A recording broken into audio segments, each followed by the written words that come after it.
Oh, come on.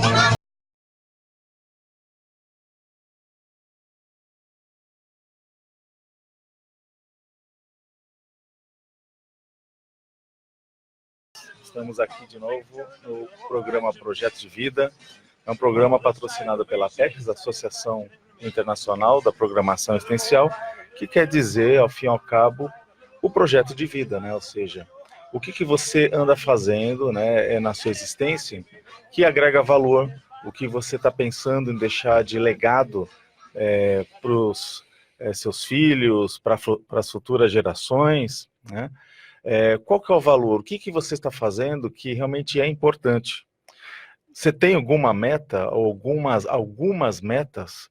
Bem, esse programa ele fala exatamente sobre isso. E projeto de vida é aquela questão. Se você não planeja, se você não tem ali um conjunto de valores claros, objetivos claros, não tem vento favorável que vai fazer você chegar a ter ali uma execução, uma consecução de uma existência mais adequada. Hoje estamos aqui com um entrevistado, né, Alexandre Baltazar. Logo, logo a gente chama ele para que a gente vai bater um papo. O tema hoje vai ser propósito de vida e Helbex. A gente logo, logo entra com esse assunto. Sempre a gente inicia o nosso programa fazendo uma questão a vocês, né? É uma questão que vai permear todo o programa e no final a gente vai lá e responde. O que seria uma síndrome da subestimação? Será que você sofre dessa síndrome, né? Ou não? Vamos discutir, pense, vai refletindo e no final a gente chega a debater um pouco mais sobre esse assunto. Sempre também iniciamos com o momento de autogestão com Caio Polizel. Vamos então ao recado do Caio e já voltamos. Agora, o Momento Autogestão. Olá, ouvintes e assinantes de nossos canais, sejam bem-vindos a mais um Momento Autogestão. Eu sou o Caio Polizel e hoje vou falar sobre um tema muito importante, que é a gestão do tempo. Vamos enfatizar aqui um livro específico que foi proposto pelo autor Christian Barbosa. Não é um autor da Conscienciologia, mas é um autor renomado na gestão de tempo. E ele escreveu esse livro, 60 estratégias práticas para ganhar mais tempo. E dentre as 60 estratégias práticas para ganhar mais tempo, obviamente nós temos uma relação direta com a autogestão existencial. Inclusive, em um dos capítulos do nosso livro Diretrizes da Autogestão Existencial, nós temos um capítulo específico sobre a gestão do tempo e eu trarei ainda a autora deste capítulo para falar um pouco mais com os nossos ouvintes. Bom, mas vamos falar um pouco, então, neste momento, sobre a gestão do tempo. E pergunto, você tem uma boa gestão do tempo no seu cotidiano? O autor Christian, ele traz aqui e sugere uma tríade de passos simples para que se planeje a semana.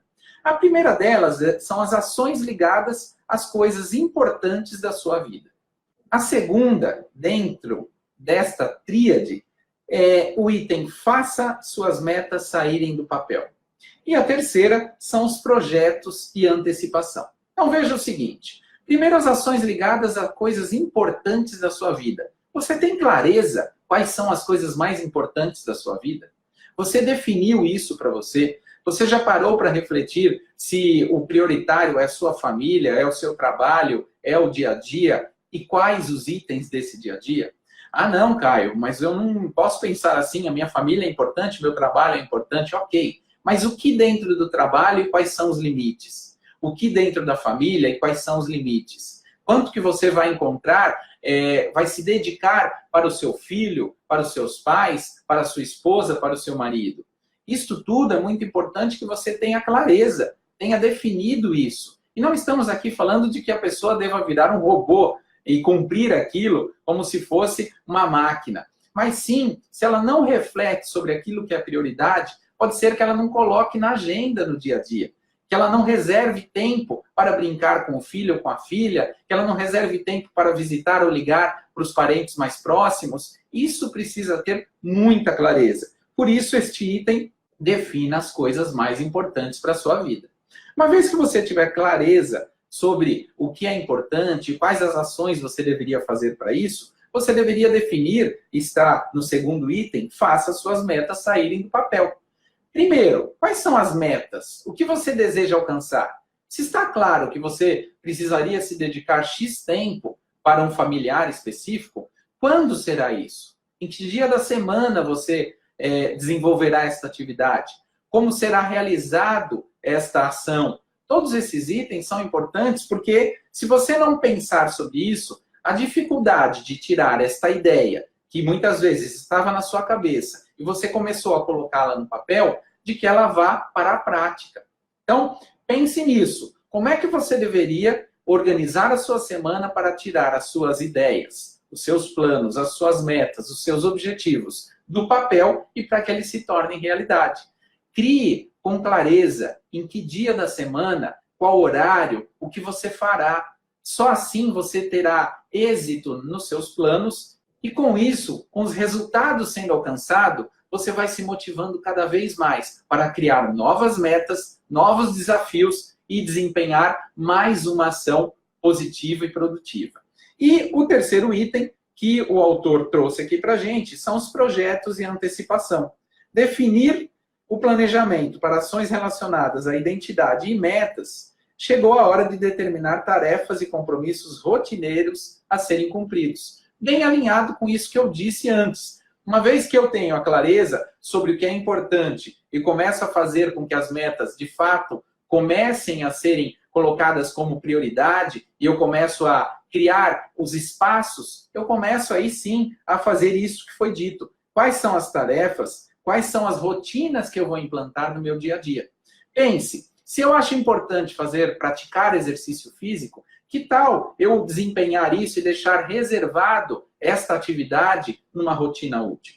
Se eu acho que é algo importante, a dedicação para o trabalho, X horas por dia, que tal eu estabelecer isso e quais serão esses horários e não passar deste limite? Isso tudo é um autoconhecimento, é um autoplanejamento e, obviamente, é a autogestão. Pessoal, este é mais um conteúdo, então, do nosso Momento Autogestão. Você que nos acompanha, muito obrigado e até a próxima semana. Tchau, tchau! Você ouviu Momento Autogestão. Come on, come on.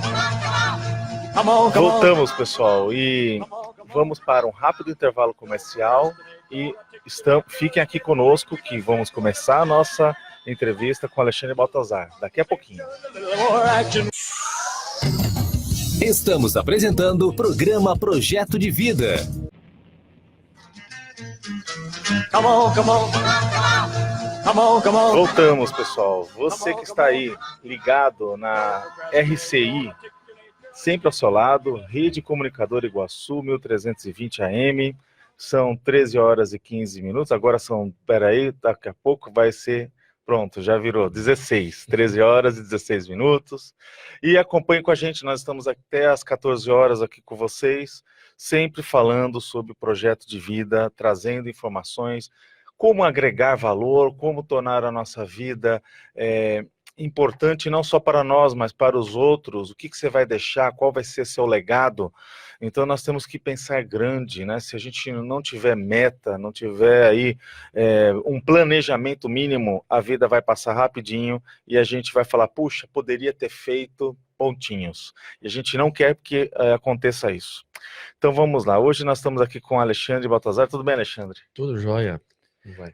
Então, Alexandre, dispensa aqui comentários, né? Já vamos direto para o debate? Não, estou brincando. O Alexandre ele é bem conhecido aqui conosco, ele é um dos fundadores aqui do CAEC, ele desenhou o CAEC, então quem conhece o CAEC, né? O projetista lá, a pessoa que está planejando desde o início ali, aonde seriam as coisas, a holoteca. Então, ou seja, o Alexandre ele tem história que não falta, e eu espero que tenha outras oportunidades de você vir aqui e a gente bater um papo mais sobre essa... só se a gente falasse um pouco da história do CAEC, já seria o programa inteiro.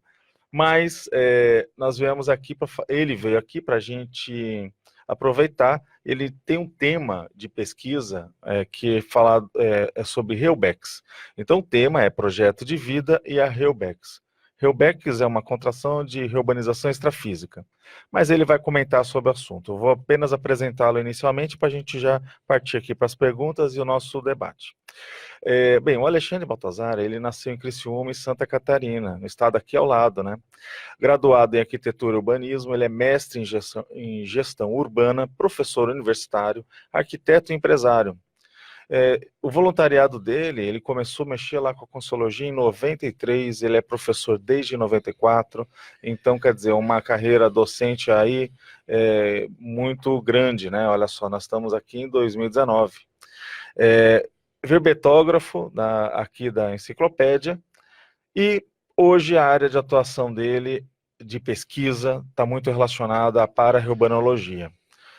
Então, sem falar que ele é um dos representantes, né, aqui da CCCI, da Cognópolis, né, são um grupo aí de hoje que são quantos? 5 participantes. 5 participantes. Colegiado da É o colegiado da Consciologia, e que esse colegiado ele até nasceu com a ideia de não substituir, mas usar parte das atividades que o professor Valdo tinha de representatividade da Cognópolis, não é isso?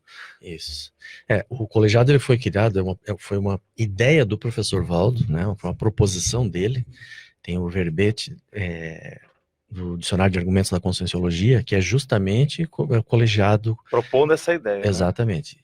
E quando ele fez essa proposta, era para substituí-lo. Mas em que aspecto? No aspecto de que ele exercia uma influência na tomada de decisões, na gestão da própria, digamos assim, do futuro da Conscienciologia. O professor Valdo tinha esse papel. E ele deu a ideia de criar um colegiado para substituí-lo. Para continuar esse vetor, né, de busca, né, exatamente, futurista, de jogar a peteca para frente, e a coisa, ela não entrar no marasmo, né? Exatamente, aonde nós queremos chegar com a Conscienciologia. Aonde né? nós queremos chegar.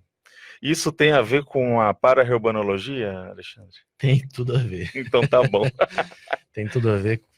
Eu faço parte também de um colegiado gestor do Colégio Invisível da Para-Urbanologia. Sim. É o primeiro colégio invisível, né, que é um agrupamento de pesquisadores de vários países. É o primeiro colegiado gestor de um colégio invisível também. Então a proposta é de trabalhar com uma gestão horizontal, democrática, que é a proposta da colegiadologia, né? Você não ter o cabeça, o gestor, o CEO, né? A figura é muito em evidência. E sim, nós temos, por exemplo, no colegiado da Conscienciologia, 5 membros, não há uma coordenação. Não tem um de nós, por exemplo, que comanda. Né? É um time. Entende? Cada um de nós com uma expertise, uma história de vida, uma vivência diferente. Então, quando a gente discute uma ideia no colegiado, essa ideia ela é processada, anatomizada, e cada um de nós com a sua visão contribui com um entendimento de um ângulo dessa ideia. Ao final da discussão, todos nós amadurecemos, entende? Então, a gente tem trabalhado muito isso, de que na Conscienciologia o futuro é a colegiadologia. É você acabar com a gurulatria, com a centralização de poder, e você estimular mais a democracia e mais a participação. Sim, eu queria que você falasse um pouco para a gente, já que você estuda, né, esse tema da para-urbanologia, de explicar para a gente que o tema que você trouxe é a REUBEX, Reurbanização Extrafísica. O que isso tem a ver, até às vezes com a própria arquitetura, né, a urbanização, o que isso tem a ver com o tema? A reurbanização extrafísica, né, para a gente entender, é interessante antes entender o que é reurbanizar. Sim. Então, a pessoa que faz o curso de arquitetura e urbanismo, ele vai aprender o que é urbanizar e reurbanizar. E a gente costuma dizer isso em sala de aula, né? Eu coordeno o curso de arquitetura aqui da Uniamérica. A gente costuma dizer que, basicamente, o trabalho do arquiteto hoje é de reurbanização, porque a maior parte da humanidade já está vivendo em cidades. Então a gente tem muito pouco que urbanizar e muito que reurbanizar, ou seja, quando não urbanizou direito, não houve planejamento, ou quando determinado ambiente ficou degradado, ele precisa ser reurbanizado, entende? Então, vou dar um exemplo simples, as cracolândias, né? São os ambientes mais degradados que nós temos hoje, isso no meu ponto de vista, nas grandes cidades. Cidades médias também já começa a acontecer esse fenômeno, que é uma degradação social, moral, é uma degradação ética, física, porque o ambiente fica mal cheiroso, as fachadas pichadas. Então é uma espécie de simulacro do que a gente chama de baratrosfera ou umbral ou o inferno, né? Você começa a ter na dimensão física um aspecto tão degradante que parece uma comunidade extrafísica baratrosférica. Então, esse fenômeno é o terror de todos os prefeitos. Sim. Que tem essa problemática. Você não consegue resolver facilmente, né? Então, a discussão, o paradigma hoje de reurbanização desses ambientes é internação forçada ou é uma ressocialização? Como é que se consegue fazer com que essas pessoas parem de usar drogas? Então, a gente vê que essa discussão nesses paradigmas, né? E eu estou falando só de reurbanização por enquanto, Sim. né? Ela é uma questão que, às vezes, muito egoísta, porque aquilo enfeia a cidade, prejudica os investimentos, afasta consumidores. Então, quer resolver o problema. Qual o problema que quer resolver? É interessante, né, Alexandre, que isso não é só Cracolândia lá em São Paulo. A gente vê que aqui em Foz do Iguaçu tem muitas comunidades carentes, pobres, né, que o pessoal antes chamava o nome de favela, que evita-se falar hoje sociologicamente. Por quê? Porque há, às vezes, uma determinada beleza ali nesses lugares, é o lugar que as pessoas vivem, mas muitas delas não têm saneamento básico, não tem ali o esgoto, a água tratada. Quando tem água tratada, não tem o esgoto. A gente sabe que isso é um problema do Brasil, né? Exato, e muitas vezes, muitas pessoas acham que o fato de ser uma favela é um ambiente degradado. A falta de saneamento é um problema de saúde pública, né? Agora, o aspecto degradante, às vezes, não está associado à questão social, por exemplo, à faixa econômica social, entende? Então, a favela, ela pode ser um problema quando, por exemplo, o tráfico toma conta. E aí você tem o estado paralelo, e isso existe em Foz do Iguaçu. Nós temos várias comunidades aqui que são tomadas pelo tráfico, e ali é problemático. O ambiente físico e extrafísico é problemático e é complicado.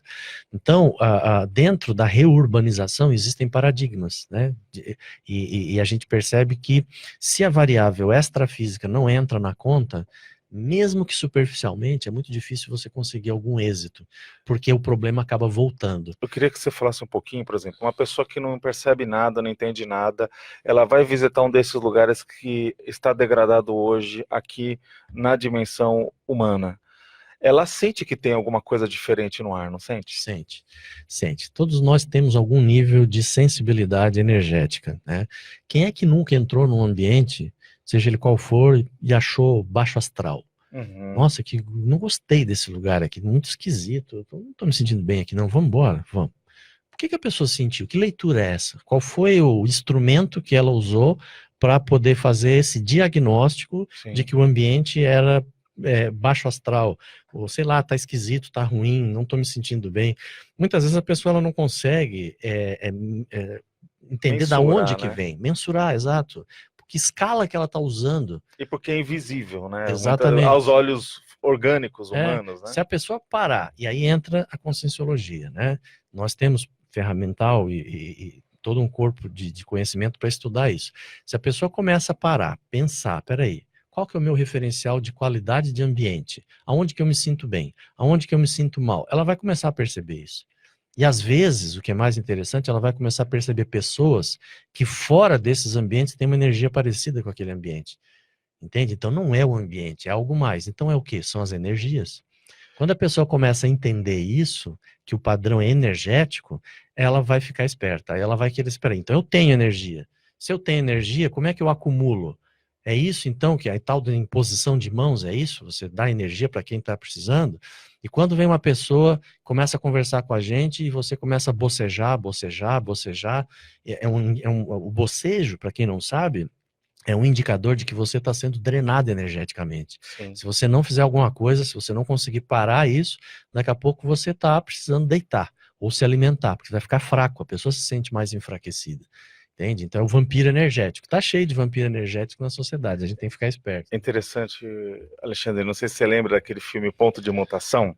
A gente passou muitas vezes esse filme para fazer debates e tal.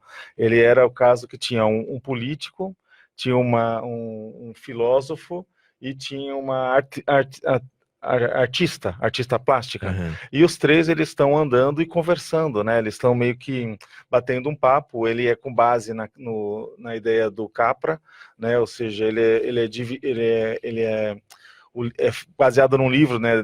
The Turning Point. E o que que acontece? É um livro que ele faz ali uma menção da reflexão da vida. Só que chama a atenção que no filme, esse é um filme, gente, de 1990, mas acho que é possível no YouTube ainda a gente conseguir vê-lo. Mas tem um momento... Eu li o livro, eu não vi o filme. Você não viu o filme? Não. Então tem um momento no filme que os três estão discutindo em diversos cenários, né? E é um diálogo bem assim filosófico, né? Mostrando a questão da vida, reflexões, sentido da vida. E aí eles estão num lugar que é uma masmorra. Eles acabam conversando, entram numa masmorra, numa cidadela, que tem ali um lugar bem fortificado, se eu não me engano esse lugar é na França, e basicamente eles estão ali, e eles entram na masmorra. Aí eles começam a discutir e o tom da conversa fica um pouco mais pesado. Você vê que aquele ambiente começa a ficar mais tenso. E ninguém sabe por que está tenso. Aí eles chegam, começam a ficar exaltados, um vira para o outro e fala, acho que é melhor a gente sair daqui.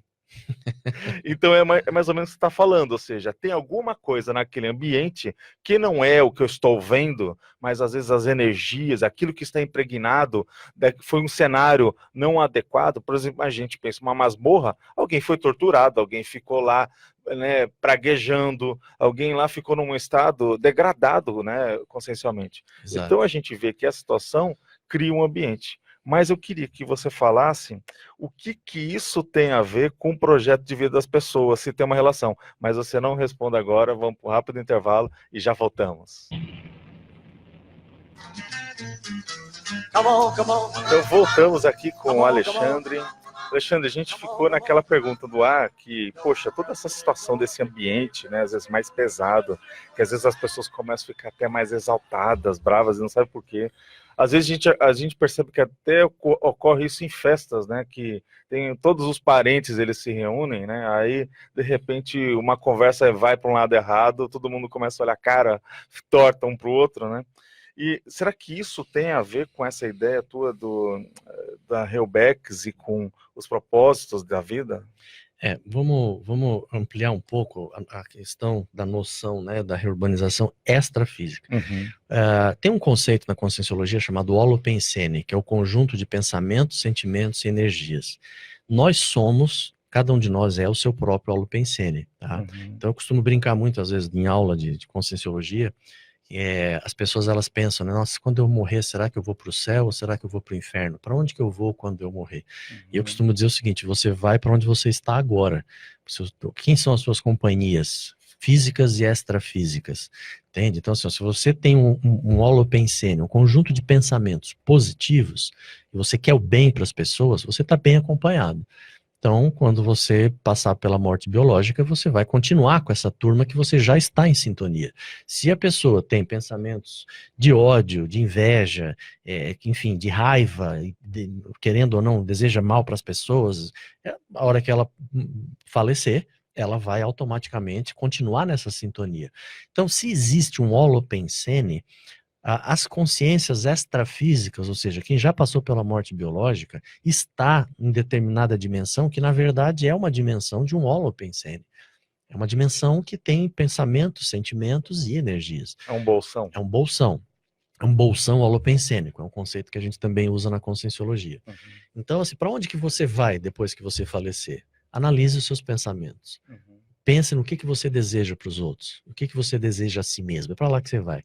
Então, muitas vezes a gente já está nessa realidade multidimensional. Ok, se existe uma dimensão que tem um holopensene e tem consciências, vamos imaginar então qual é a pior faixa holopensênica desse planeta. É a guerra, é o ódio, enfim, tudo, as piores mazelas possíveis. Esses locais estão recheados de consciências e são os piores. Então, a reurbanização extrafísica, eu estava citando o exemplo da Cracolândia. Uma Cracolândia, ela é um simulacro de um ambiente baratrosférico. Quem nunca esteve numa Cracolândia, vale a pena, às vezes, você passar a fazer uma visita com todos os cuidados físicos que você tem que ter de segurança, mas, enfim, você conhecer esses ambientes tomando todos os cuidados, você vai ter uma noção do que é uma dimensão baratrosférica. Como que você muda isso? Você não consegue mudar um ambiente desse se não for a partir da reciclagem dos pensamentos daquelas consciências que estão lá. Por mais que você pode remover tudo, levar para outro lugar, tá certo? Mas vão ficar as energias, vai ficar aquele padrão. Pode ser que aquilo retorne, Tá? Essa é a diferença da reurbanização física e extrafísica. Então, quando a gente fala de paradigmas para a resolução desse problema, fica evidente que a melhor alternativa é aquela que leva em consideração o ser humano que está ali, degradado, e que de alguma forma acolhe, ajuda, com a real intenção de ajudar, e não de resolver o problema econômico de uma rua que ficou complicada. Ou seja, as pessoas são bem mais importante, né? Tu vai ver a história de vida, né, do fulano que está lá. A mãe às vezes era prostituta, o pai ausente, a criança não estudou, apanhou, sofreu bullying. Para a família alcoólatra. Tudo desorganizado. Então, assim, o que se construiu? É aquela realidade ali.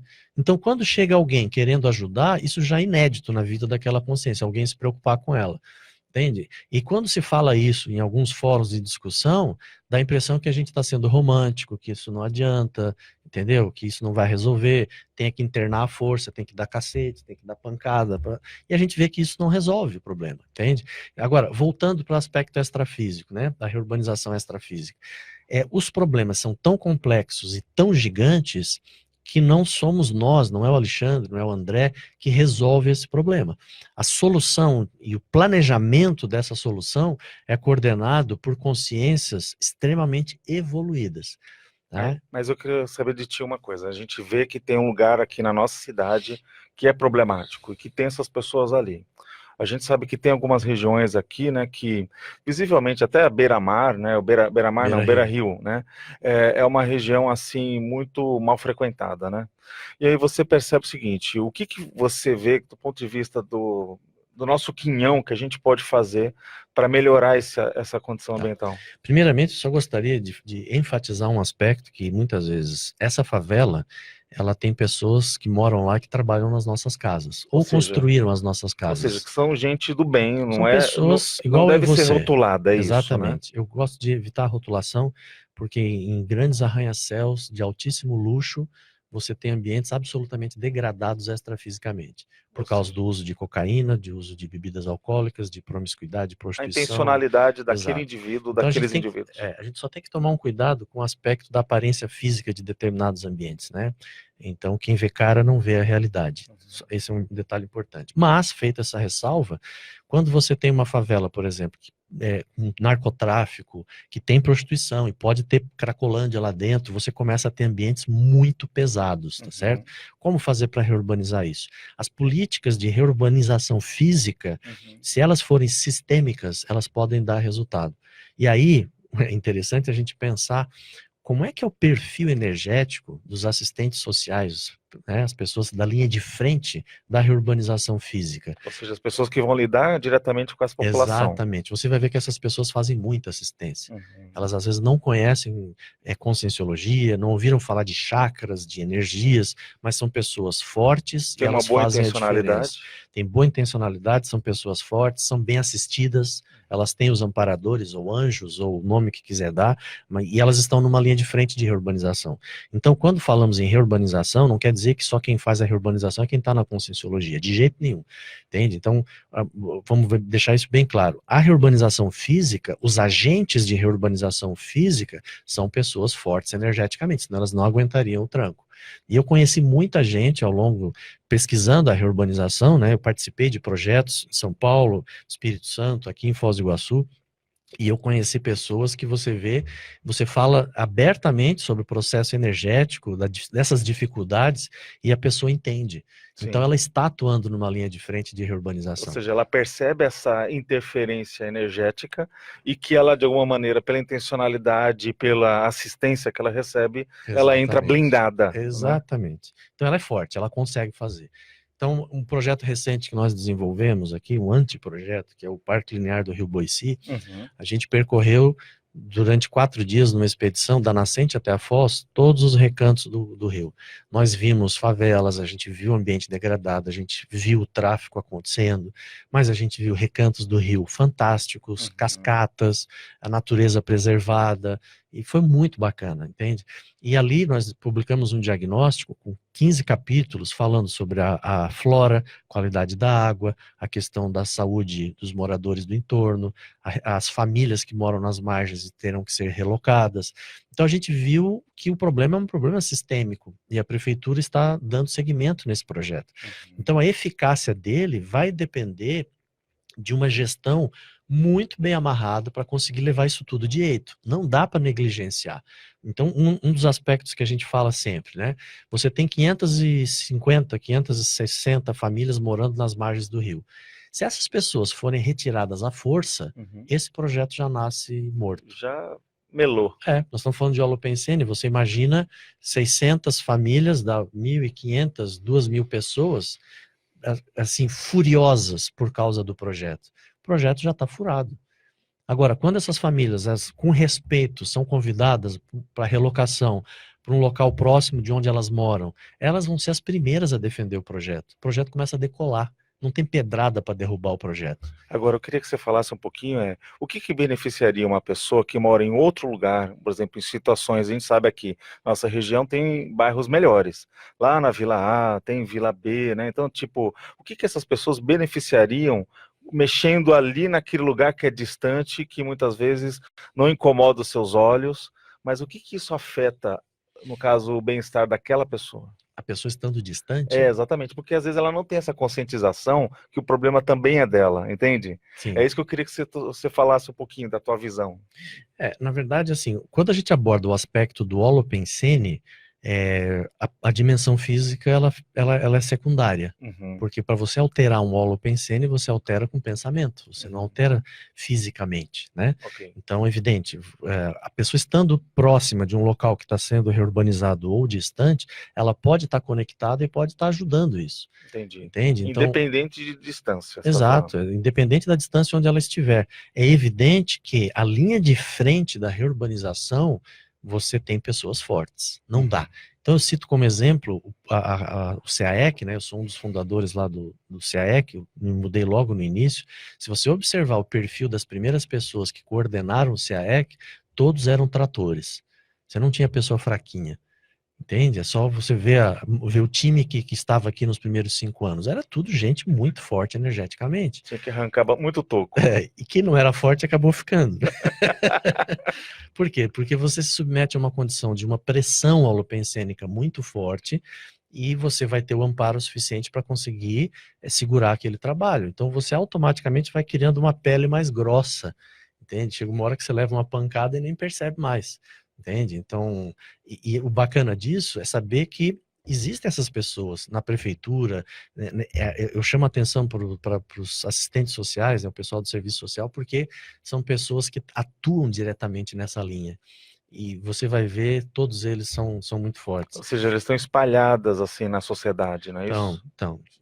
E eu queria que você falasse, então, qual que é o papel, por exemplo, de um campus, como a gente está vendo, você ajudou a construir né, ou mais de né? Então aí entra aquela questão nesse papel da Realbex, mas eu gostaria que você não falasse agora, vamos para um rápido intervalo e já respondemos.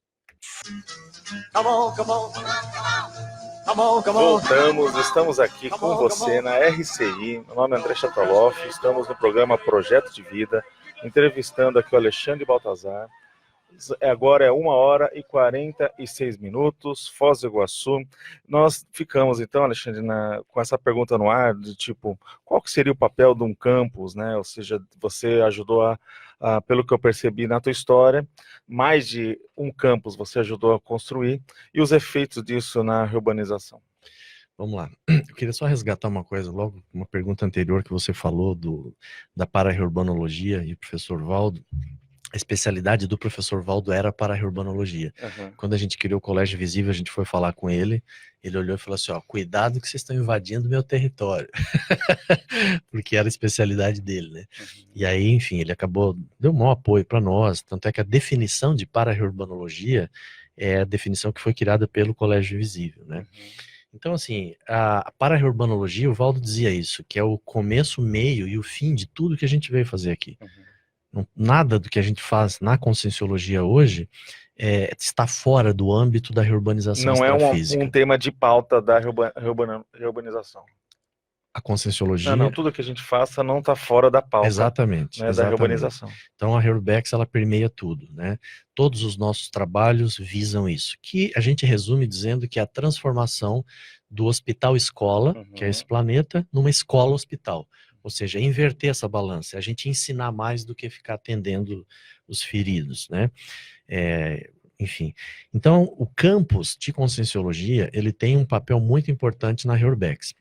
Veja, se tudo que nós fazemos tem a ver com a reurbanização extrafísica, o conceito que é utilizado no âmbito da Conscienciologia é o de maximecanismo interassistencial, ou seja, nós somos uma mini peça, uma pecinha muito pequena de um mecanismo que visa essa transformação planetária.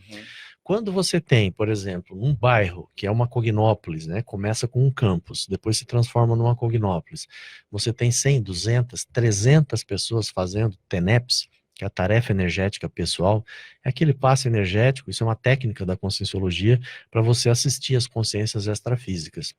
O que vai acontecer com o tempo é que um grande paraambulatório vai ficar acoplado a esse campus e muitas consciências extrafísicas vão ser assistidas.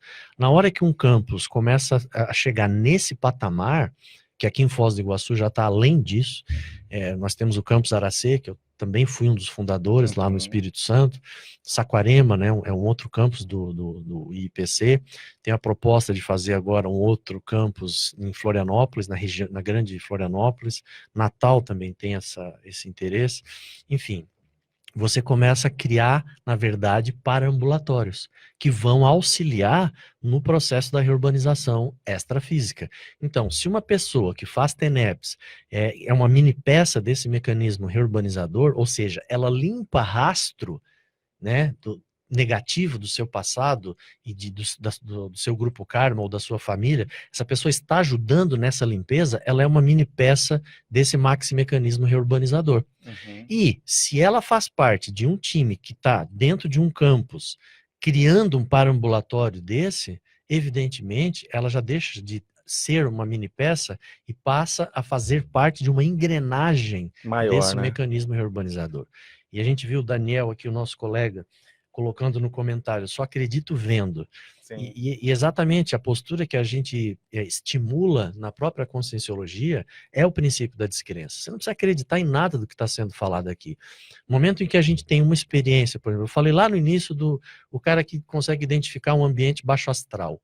Daqui a pouco ele começa a perceber a pessoa baixo astral e vê que tem uma energia. Ela começa a entender de energia. Daqui a pouco ela começa a absorver e exteriorizar a energia. Ela não está acreditando em nada. Ela está vivenciando. Aí ela tem uma projeção consciente, ela sai do corpo. Ela consegue enxergar consciências que já faleceram, já passaram pela morte biológica. Ela está acreditando? Não, ela está vivendo isso. Aí não adianta alguém dizer, você acredita? Você não precisa acreditar em nada se você está vivenciando. Isso já são fatos para ela. Né? É lógico, você tá numa ciência nova que você já começa a dominar algum ferramental dessa ciência. Sim. Entende? É evidente que tem coisas que eu particularmente, eu nunca entrevistei um serenão, tá certo? Mas eu já tive contato com amparadores, já sei qual é o padrão de energia, já ouvi em clara audiência o meu amparador ou amparadora. Então, para mim, a comprovação ela é fundamental e isso faz parte de uma escadinha que você vai amadurecendo e vai evoluindo. Então, a reurbanização extrafísica, ela é planetária.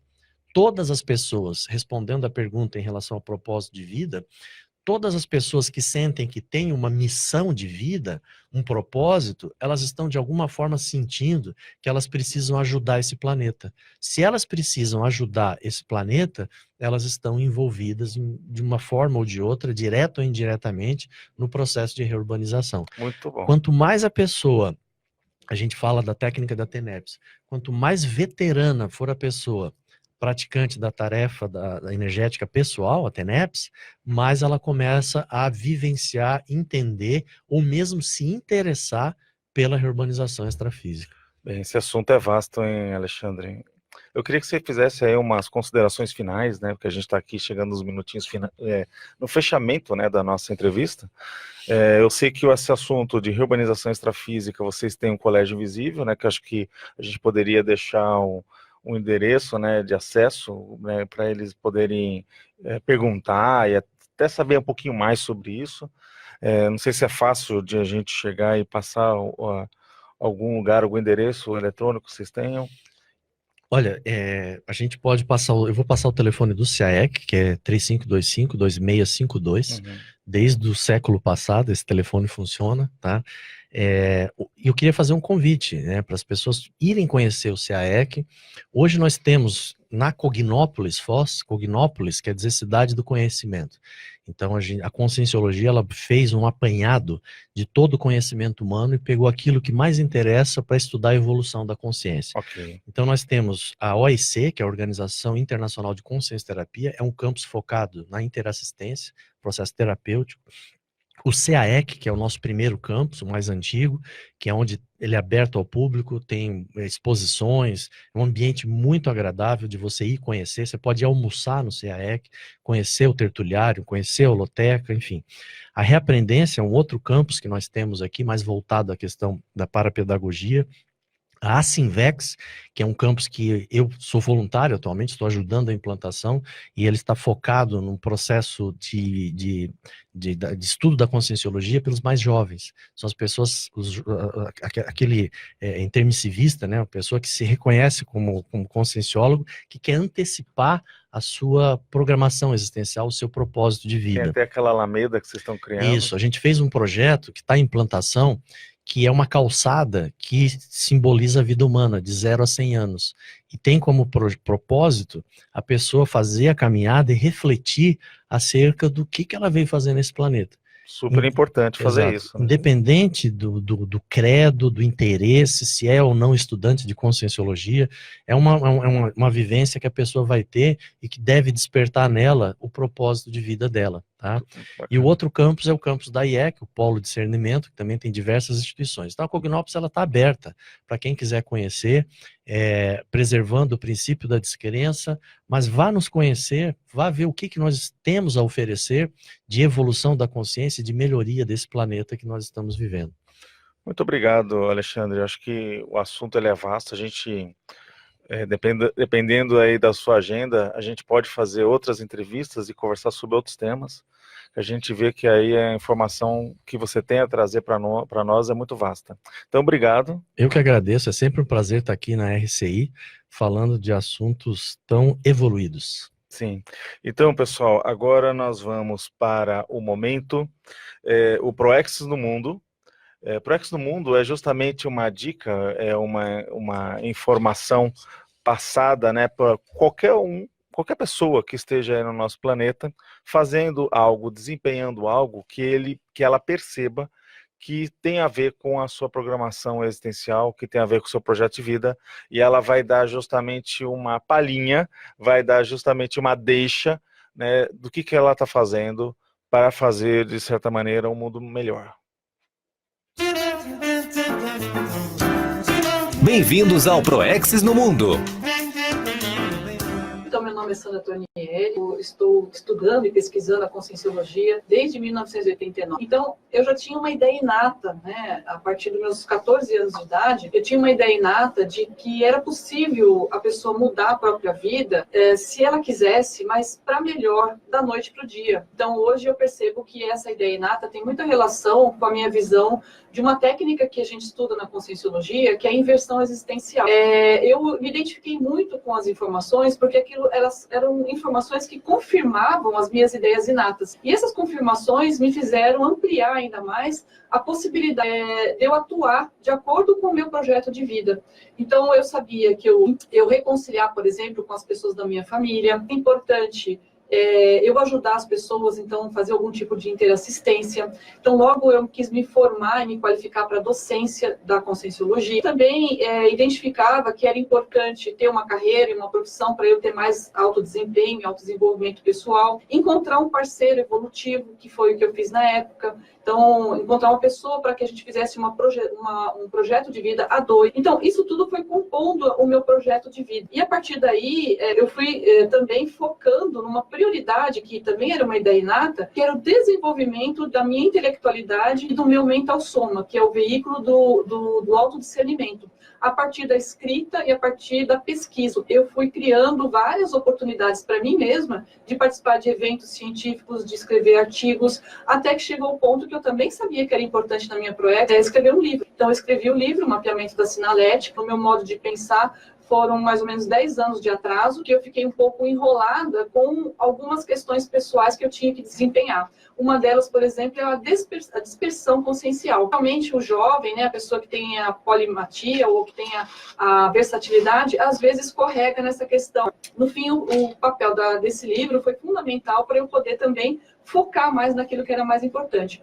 Hoje, por exemplo, eu diminuí muito a minha questão da dispersão consciencial, afunilando e focando em poucas coisas com melhor qualidade. Então, antes eu voluntariava em 3, 4 instituições conscienciocêntricas, hoje eu voluntario mais uma especificamente, e o meu foco hoje é escrita da Mega GESCOM. O que é a Mega GESCOM? É você deixar um livro para você mesmo fazer o autorrevezamento existencial na próxima vida. Ou seja, pegar o bastão da sua programação existencial dessa vida e conectar com a próxima vida. Então, meu foco hoje é esse. É eu descobrir e escrever, que eu estou estudando sobre isso, sobre a minha Mega GESCOM, ou seja, a Mega Gestação Consciencial. Aquela obra que vai fazer com que eu me encontre na próxima vida, ou seja, com que eu me identifique e continue o trabalho interassistencial. Acabamos de presenciar mais um Proexis no mundo. O que as pessoas estão fazendo, agregando valor à sua existência.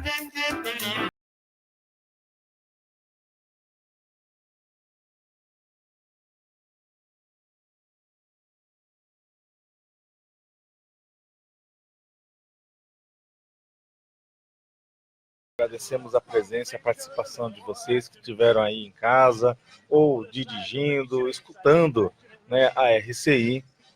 Nós lembramos que sempre, todos os sábados, a gente está aqui da 1 às 2 horas da tarde. Aqui eu vou retomar só uma pergunta que nós fizemos no início do programa, que é, você sabe o que significa síndrome da subestimação? Você tem isso? Ah, não, aí é contigo, tá? Mas é uma boa reflexão, tipo, o que seria essa síndrome da subestimação? É um quadro clínico qual a gente tem um predomínio da desvalorização do valor da oportunidade evolutiva. Então, é aquela condição de você estar em subnível. Você poderia estar num patamar melhor, produzindo mais, materializando coisas, e às vezes você fala assim, não, mas eu estou cansado, eu não quero fazer, deixa para dar depois, deixa para o mês que vem, deixa para o próximo ano. Então, a gente deixa de cumprir as nossas metas, deixa de fazer o que nós achamos que é importante, aqueles planos, você sabe aquela ideia, né? Quando a gente chega 31 de dezembro, você fala, não, o ano que vem, olha, eu vou emagrecer, o ano que vem eu vou escrever um artigo, ou seja, eu tenho um monte de coisa para fazer, só que passa o ano e não se faz nada. Isso é uma síndrome da subestimação, você está se subestimando, você está em subnível e não deve acontecer de manter isso daí, né, gente? Vamos levantar a cabeça, falar assim, qual que é a meta? O que eu vou fazer essa semana?